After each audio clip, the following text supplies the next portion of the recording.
In this video, I'm going to show you how to add a widget to a Shopify store in Elfsight. Let's get started.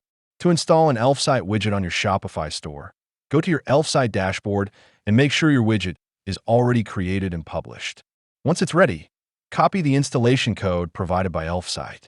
Next, go to your Shopify admin panel. From there, navigate to Sales Channels, then click Online Store.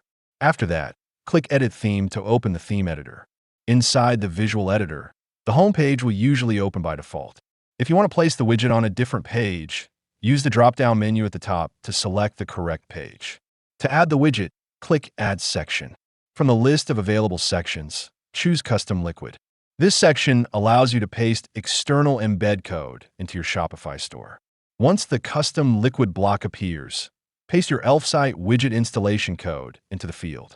You can also adjust settings like color scheme and add top or bottom padding if needed to match your page design. After everything looks good, click Save to apply the changes. Your widget will now appear on your Shopify store page and will be visible to your visitors. If you want to support our channel, feel free to use our affiliate link in the description below. Thanks for watching, and I will see you in my next video.